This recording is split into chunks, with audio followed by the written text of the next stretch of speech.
नमस्कार, प्रदेश की हाइलाइट्स के साथ मैं सालेहा और मेरे साथ हैं अरिंदम। प्रदेश भर में कल से लगने वाले महंगाई राहत शिविरों के लिए काउंटडाउन शुरू हो चुका है। बस कुछ घंटे बाकी और उसके बाद प्रदेश के हर जरूरतमंद तक सीधे पहुंचने लगेगा एक दो नहीं कम से कम 10 योजनाओं का लाभ। मुख्यमंत्री अशोक गहलोत सुबह 10 बजे सांगानेर की ग्राम पंचायत महापुरा में महंगाई राहत कैंप का शुभारंभ करेंगे। मुख्यमंत्री ने कहा कि आम जन को उनके अधिकारों, योजनाओं और पात्रता की पूरी जानकारी देकर जागरूक करना और उन्हें सशक्त बनाना इन कैंप्स का मुख्य उद्देश्य है।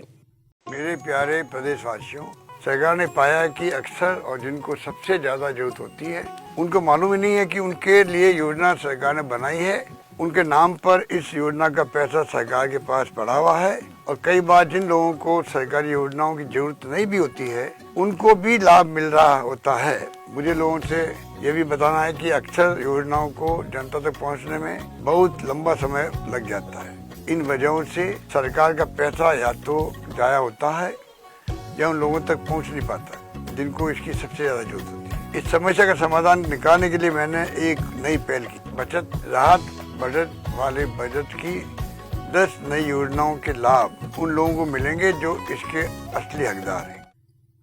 राज्य सरकार की 10 जन कल्याणकारी योजनाओं से जुड़ने के लिए अब रजिस्ट्रेशन जरूरी किया गया है। रजिस्ट्रेशन के बाद मौके पर ही लाभार्थियों को मुख्यमंत्री गारंटी कार्ड उपलब्ध करवाए जाएंगे। इस बारे में मुख्यमंत्री का कहना है, 24 अप्रैल से पूरे राजस्थान में कोने कोने में हजारों महंगाई राहत कैंप लगाए जाएंगे और महंगाई राहत कैंप में आकर इन 10 योजनाओं का लाभ लेने के लिए पंजीकरण करवाना नहीं भूलें।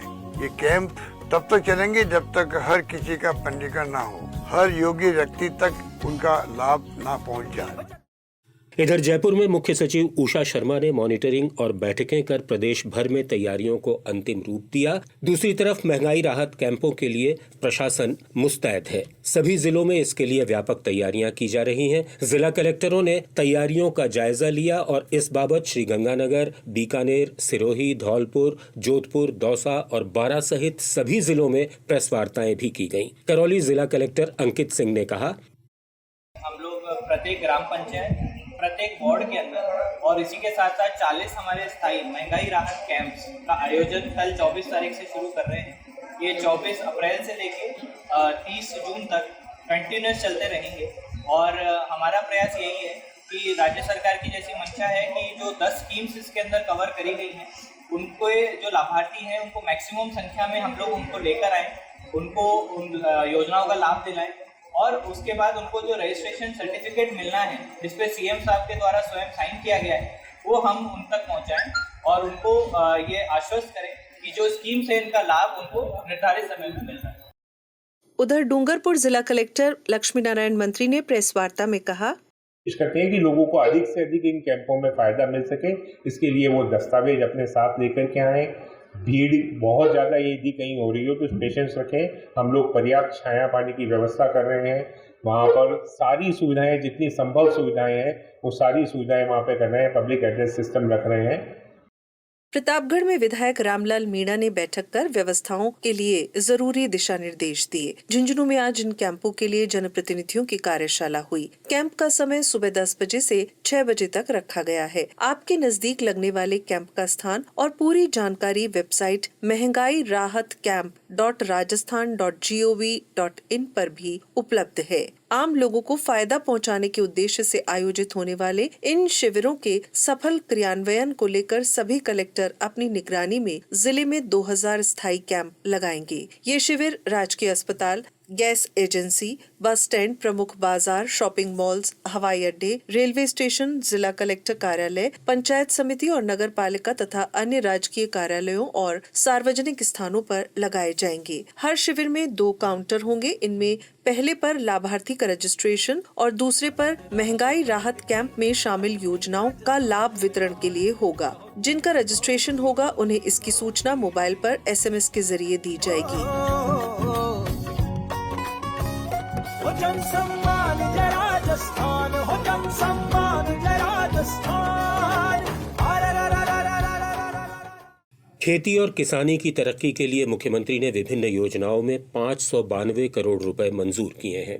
इससे नैनो यूरिया का ड्रोन के जरिए छिड़काव किया जाएगा। इस पर 4.5 करोड़ रुपए की लागत आएगी। इसके लिए 10,000 हेक्टेयर क्षेत्र में लागत का 75% या ज्यादा से ज्यादा 4,500 प्रति हेक्टेयर की अनुदानित दर रखी गई है। 5 लाख भूमिहीन श्रमिकों को हाथ से चलने वाले कृषि यंत्र खरीदने के लिए प्रति परिवार 5,000 रुपए का अनुदान दिया जाएगा। राज्य सरकार इन पर 250 करोड़ रुपए खर्च करेगी। कृषि स्नातक बेरोजगार युवाओं को भी 1,000 ड्रोन उपलब्ध कराने के लिए 4-4 लाख रुपए तक की सब्सिडी दी जाएगी। ऐसे ड्रोन FPA और कस्टम हायरिंग केंद्रों को भी दिए जाएंगे। इस स्वीकृति से प्रदेश के लाखों किसानों और पशुपालकों को फायदा होगा।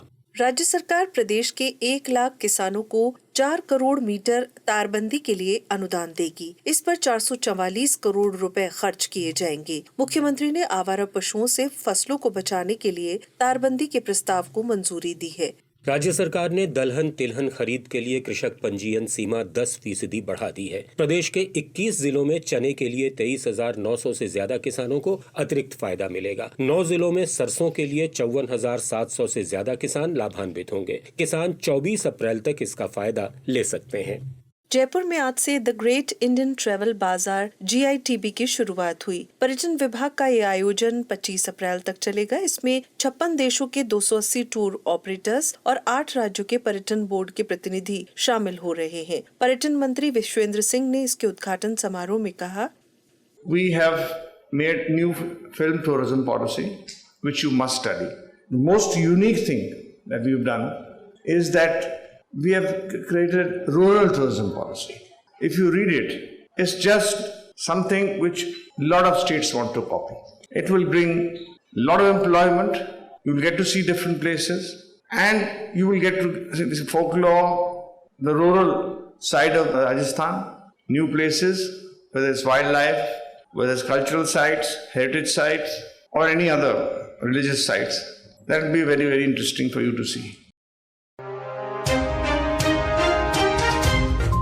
अब सुनिए जिलों का राउंड अप।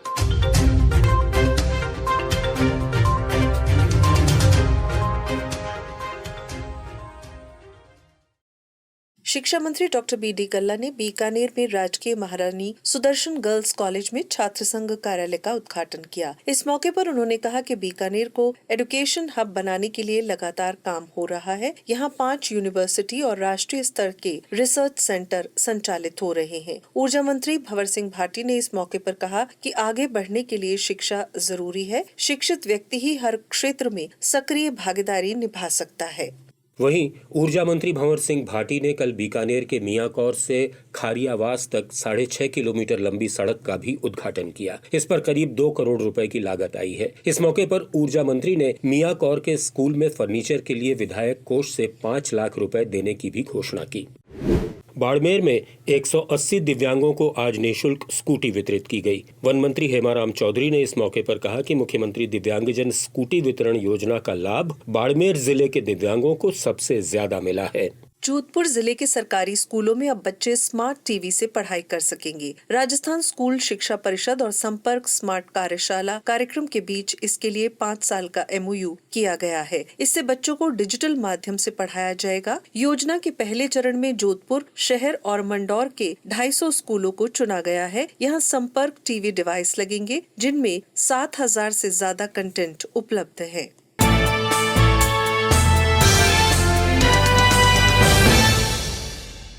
कोटा के वर्धमान महावीर खुला विश्वविद्यालय ने अखिल भारतीय खुला विश्वविद्यालय कुलपति सम्मेलन का आयोजन किया। इसमें राज्यपाल और कुलाधिपति कलराज मिश्र ने कहा कि उच्च शिक्षा में 50% सकल नामांकन अनुपात का लक्ष्य हासिल करने के लिए विश्वविद्यालयों को अपनी पहुंच बढ़ानी होगी। बालिका शिक्षा पर ध्यान दिया जाना सबसे जरूरी है। उन्होंने कोटा ओपन यूनिवर्सिटी में पढ़ने वाली सभी छात्राओं की फीस की 100% भरपाई राज्य सरकार की ओर से किए जाने के कदम की सराहना की, जिससे बालिकाओं के नामांकन में बढ़ोतरी हुई है। बेटियों की उच्च शिक्षा में बढ़ोतरी के लिए वर्धमान महावीर खुला विश्वविद्यालय में अध्ययन करने वाली सब छात्राओं की फीस का 100% पुनर्भरण राज्य सरकार करती है।